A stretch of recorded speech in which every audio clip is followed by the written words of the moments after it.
Hello, my name is Alfredo Reino. I've been with SecureWorks for some years now, having gone through multiple endpoint security and managed security services companies throughout my 2 decades of experience.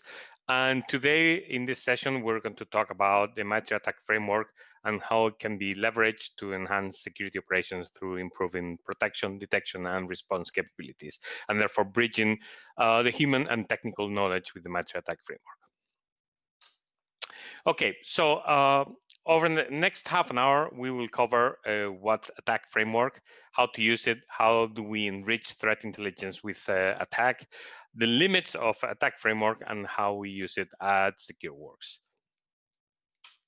So first and foremost, it is a common language. Above all, it's a common language. It's a common taxonomy. Many practitioners within the cybersecurity industry advocate for a common language to describe cyber threats. A common language, common taxonomy to describe threats and TTPs, that's tactics, techniques, and procedures.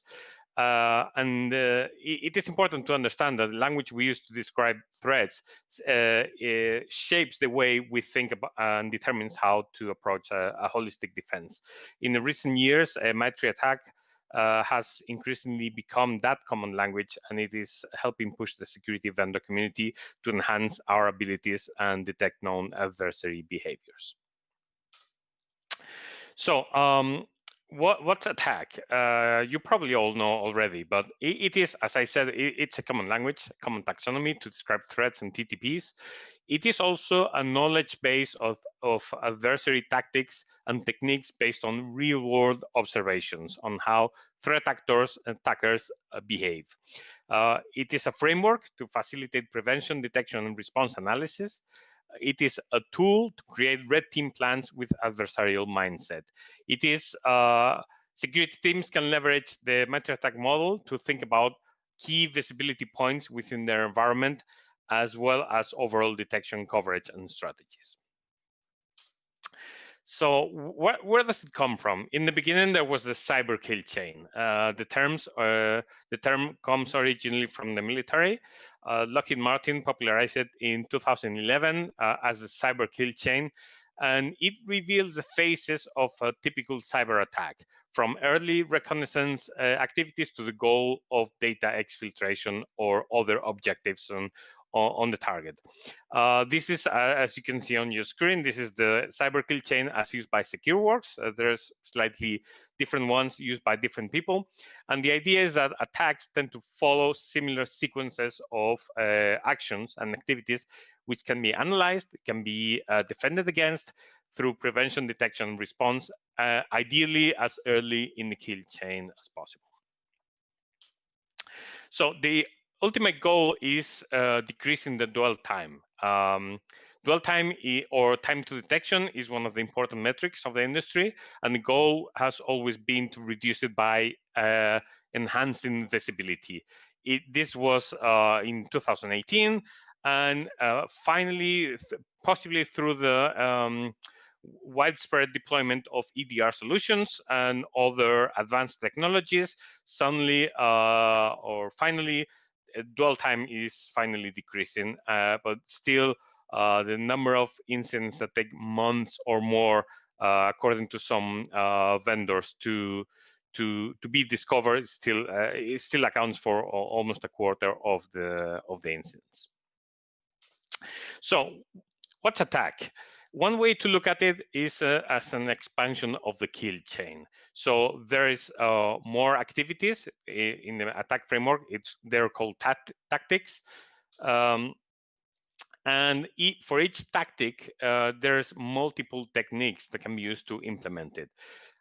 So once we take the cyber kill chain, add a new dimension and enhance the number of details, technical details, and we keep it as a living document because the threat landscape is ever shifting, then we get to the attack framework. As I said, the number of tactics and techniques change with time, and there's multiple matrices. On your screen, you're seeing the main one called the enterprise matrix, but there are more matrices. So as I said, there's more. There's the pre-attack matrix, That's typically used for the left side of the kill chain. That's everything that happens before you're actually compromised, all the reconnaissance and weaponization, etc. Activities. There's the enterprise matrix, which is the main one. And there's another one for mobile, and there's a new one for industrial control systems and operational technology. And in addition to the matrices, MITRE ATT&CK tracks threat groups. So at the moment, there's 107 threat groups which are tracked by MITRE, and the behaviors and techniques and tactics they use are mapped against the MITRE ATT&CK framework. So it serves as a really good knowledge base of on how threat actors behave. So we know now what attack is. Let's look at how to use it in our organizations. So this is a list of use cases for attack, and the list is by no means complete, but these are the typical use cases. So defensive gap analysis, this is widely used. Attack framework is widely used for defensive gap analysis from a protection, detection, and response point of view. It is also used for adversary emulation and red teaming.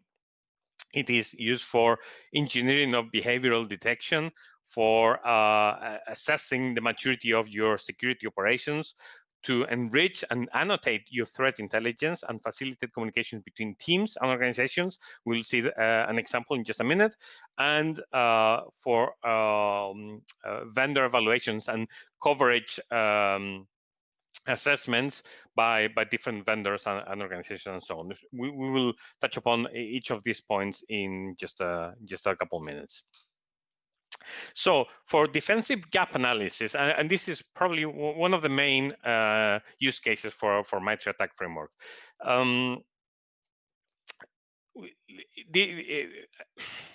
MITRE ATT&CK framework is used to perform analysis in terms of the visibility and detection capability gaps we have against real-world scenarios or threat actors.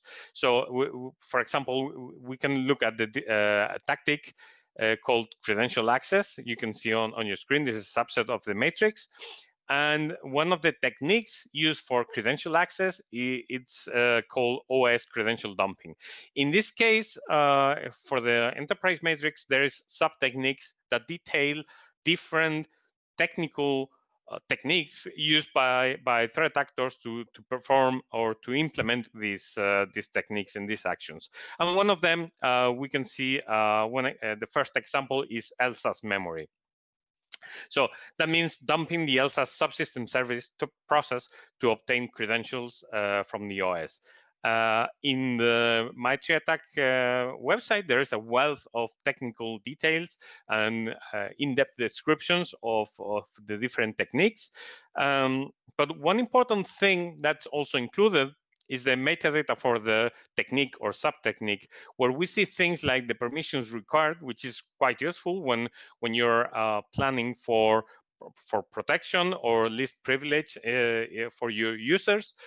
And also, there's a really good piece of information called data sources, which is highlighted on your screen.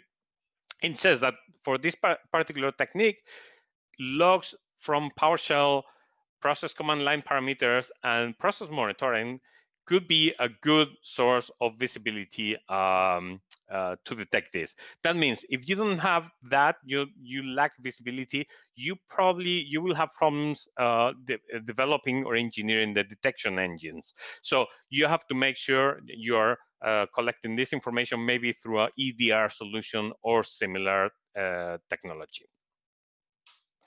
So I want to show you how can attack be used to annotate threat intelligence and benefit of as I said before, a common language and taxonomy to facilitate threat intelligence sharing between different teams and organizations. And this is an example from SecureWorks. There's a threat actor group. We, under our own internal terminology, we call it Gold Pond. And it's a ransomware operator. It's a threat actor group which is responsible for Defray and 777 ransomware, etc. That's active since at least mid 2017, and it's not so active as some other ransomware groups. One important thing, and we'll see in just a minute, is that they don't yet employ name and shame tactics. They don't collect your information, they don't exfiltrate your information, they don't put your information, your confidential information up for auction. So it is pure ransomware. Maybe you pay or maybe you don't pay, and that's the end of it. Over the last couple of years, we've had really good visibility of their TTPs. So let's see an example. This is how we map activities performed by Goldupon against attack framework. So you can see for every tactic, there is a number of techniques highlighted in red on your screen. You can see there's two big gaps or empty spaces, which is around the collection and exfiltration tactics. As I said before, this threat actor doesn't engage yet in this kind of activity. So that's why those tactics, collection, exfiltration, are empty.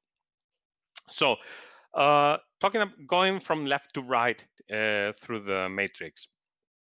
I'm not going to go in depth through all the technical details and everything we know about this threat actor group, but just showing you, the idea is to show you how we map real world observations and activities against the MITRE ATT&CK framework. So this threat actor uses compromised credentials for RDP access. It is unclear how credentials are being obtained, but they use external remote services, they use phishing, they use valid accounts, etc. For initial access. If we keep moving to the right of the matrix, we go through the execution phase or tactic, and we see that phishing requires user interaction, and there's extensive use of PowerShell, etc., and this is how we map things against the framework. Command and scripting, schedule tasks and jobs, system services, user execution, because we need user interaction for phishing, and WMI for number of things, for example, host enumeration. We keep going to the right, and we see that there's a tactic called persistence, and there's again extensive use of Windows services, PowerShell, etc., and we map things to the MITRE ATT&CK framework. We keep moving, and we get to privilege escalation and credential access. You can see there we use, or the threat actor uses boot and logon auto start execution, privilege escalation, hijacking of execution flow, a number of techniques used to implement privilege escalation, and then OS credential dumping, as we saw in the previous example for credential access. And then there's defensive evasion, such as deleting backup servers, removing forensic artifacts that are typically used during the response phase, and use a number of tools to wipe free disk space, and etc. And we have observed that, and we have mapped that against the MITRE ATT&CK framework. And then we move to discovering lateral movement. Again, more of the same: PowerShell, Cobalt Strike, native OS commands, legitimate OS commands that can be used for legitimate purposes, or they can be used by threat actors such as this for malicious purposes. And then collection and exfiltration, as I mentioned before, we haven't observed any collection or exfiltration activity because we believe this threat actor group is not engaged in this kind of activity yet, but we've seen many different groups pivoting from one mode of activity to another. So it wouldn't be surprising if we start seeing this group engaging in exfiltration activities and naming and shaming customers or targets, etc. And then we get to the final step, or two final steps, which are command and control. There's a number of different tools being used. You can see on your screen, and the impact, data encrypted for impact, disk wipe, etc., etc. Once we have the threat actors TDPs all mapped out, we can proceed to understand the impact in prevention, detection, and response, that the impact, the prevention, detection, and response capabilities in our security architecture and our security controls. We can analyze whether we can stop the attack, if possible, or we can stop it or disrupt it as early in the kill chain as possible. How do we ensure that we have sufficient visibility?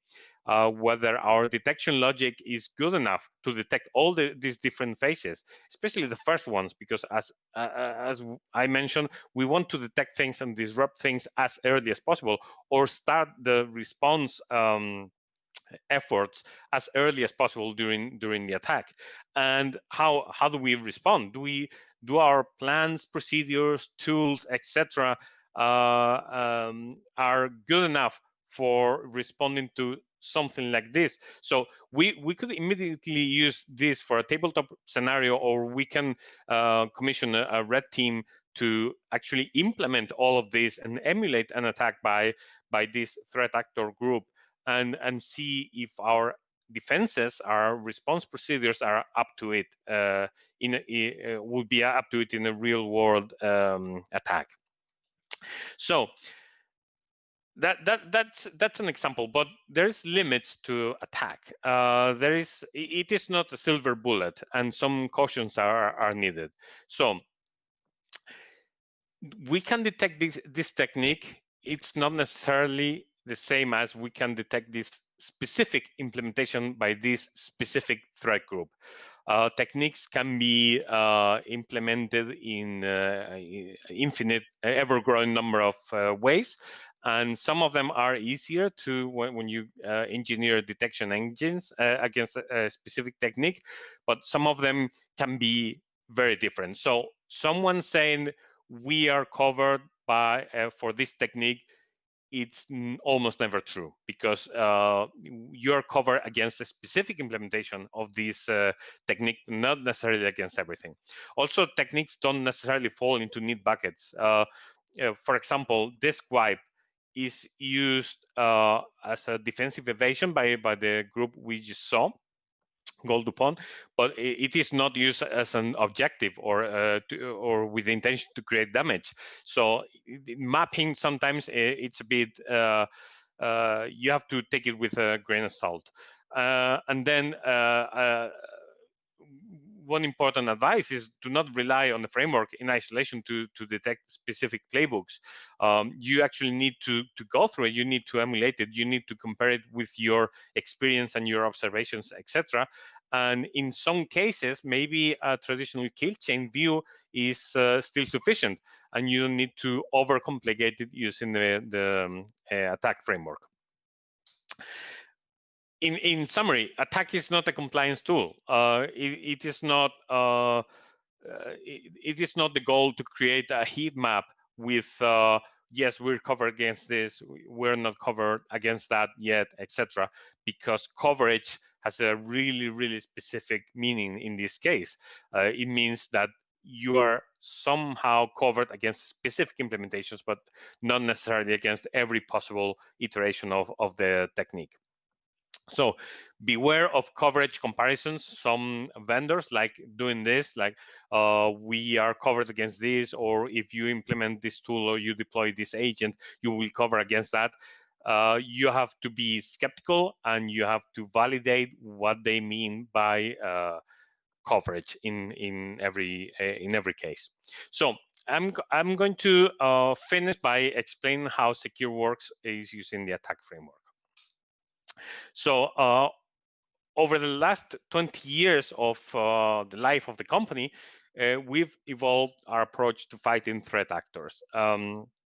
We've taken our 20 years of experience and of security operations, and world-class threat intelligence, and we've created what we think is a state-of-the-art threat detection and response application. We call it TDR. We believe that the next evolution of security programs need comprehensive capabilities across network, EDR, SIEM, orchestration, threat intelligence, etc., so that we can help security teams reduce times, efforts, and reducing the time to detect, the dwell time, and enable cost-effective and efficient response to threats. Our software-driven approach allows us to continue to innovate and invent. And of course, we understand that we need to keep evolving at least as fast as the threat actors and the threat landscape. So we put the TDR, the threat detection and response platform, very early on. It was not even a year old after we developed it from scratch and we launched it to the market, and it was not it was less than 1 year old when we put it to the test in the worst way imaginable. So MITRE runs different evaluations. Actually, there's been two completed evaluations already. And basically, they put different vendor solutions and technologies to the test using a real-world scenario. In the second evaluation, which is the one we took part in, they were emulating ATP29, which is a threat actor group, a well-known threat actor group, and we put TDR to the test. And the results were actually pretty incredible. It is important to say that MITRE doesn't give rankings or scores or ratings or anything like that. Every vendor is free to interpret the results, which are public, and you can go to a website and look at them and reach your own conclusions.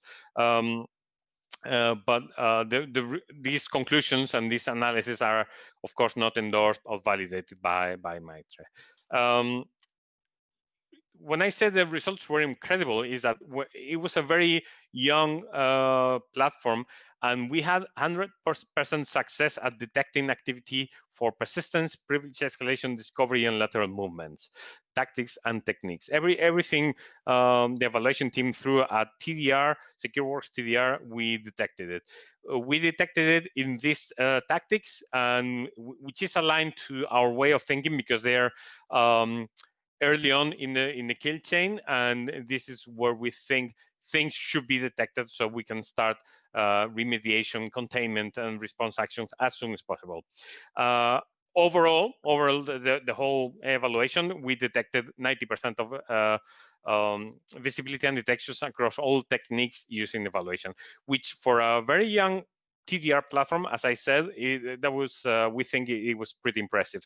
But not just that, we came out of the evaluation having learned about what worked, what didn't, and how could we improve our platform. So we came up with new sources of telemetry, new event filters and watch lists, new detection engines, and other general improvements in the way events flow or the information is presented to the analyst, etc., etc. So for us, it was a huge success, not only because of the objective results, detecting things, but also it served us. It gave us many good ideas and many good ideas for improvement of our platform. And of course, and this is a screenshot of our TDR platform, MITRE ATT&CK is embedded into everything we do now. So whenever you see an alert, you will see which tactic, which technique. We try to map everything that flows through our platform. We map it to the MITRE ATT&CK framework. So you can drill down to a critical alert, and you will see it is highlighted on your screen that we list all the different tactics and techniques and sub-techniques that we we think this particular activities maps to, that can be used to, as I said before, to facilitate communication between teams, the detection team, response team, engineering, protection team, etc., or external parties like law enforcement or national certs, etc., etc. So we can finally speak a common language and use a common taxonomy for attacks. And finally, some key takeaways. This is last slide. You can use attack to, as I said several times, to use a common language, common taxonomy to describe threats and incidents that improves communication between teams, organizations, and vendors. You can use it to improve prevention and detection capabilities by, again, using a common framework to model threats and determine gaps in coverage. You can put your architecture and incident response plans to the test by emulating advanced adversaries and using real TTPs observed in the wild.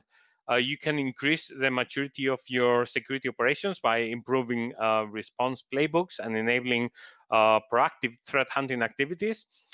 But you have to be aware that what coverage means in context, and you need to understand the limits of the framework and do not rely on it acritically in isolation without taking everything in context.